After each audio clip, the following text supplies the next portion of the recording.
بیٹی کی شادی ہم نے دور کی ہے اور وہ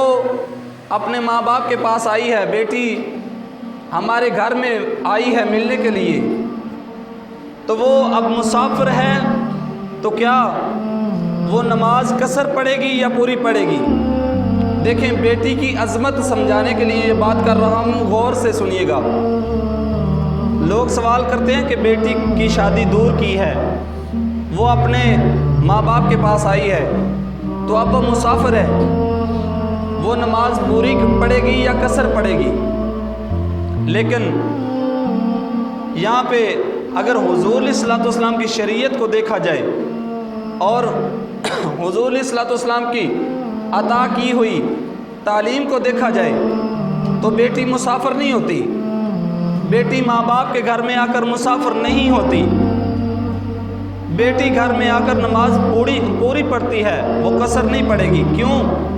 کہ اس کا اپنے ماں باپ کے گھر میں حق ہے، اور جہاں کسی کا حق ہوتا ہے، کچھ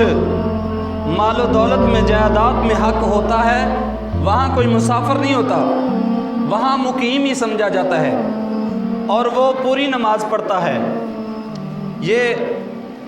ان لوگوں کے لیے یہ سبق انداز بات ہے، سبق اندوز بات ہے، اور ان کے لیے یہ سبق حاصل کرنا چاہیے کہ جو باپ اپنی بیٹی کو حق نہیں دیتے، میں کسی کو بات نہیں کرتا، مگر میں قرآن و حدیث کی بات کرنے سے انکار بھی نہیں کرتا،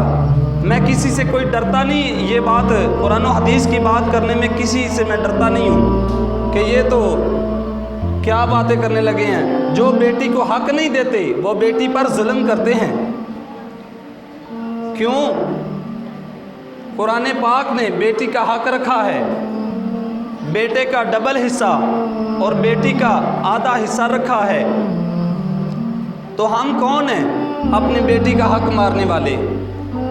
یہاں پہ مسئلے کی بات یہ ہے کہ جو پوچھتے ہیں کہ بیٹی نماز پوری پڑھے گی یا آدھی پڑھے گی، اس کا جواب یہ ہے کہ اگر تو باپ نے بیٹی کو حق اس کا دینا ہے اپنی جائیداد میں سے، اپنی بیٹی کو حق اس کا دینا ہے، تو بیٹی نماز پوری پڑھے گی، پھر اس کا حق اس گھر میں ہے، بیٹی نماز پوری پڑھے گی۔ اور اگر باپ نے بیٹی سے الگ ہو کر انگوٹھا لگوانا ہے، سائن کروانے ہیں کہ دے دو اپنے بھائیوں کو اپنا حق دے دو، تمہاری شادی پر ہم نے بہت خرچہ کر دیا ہے، تو پھر بیٹی نماز قصر پڑھے گی،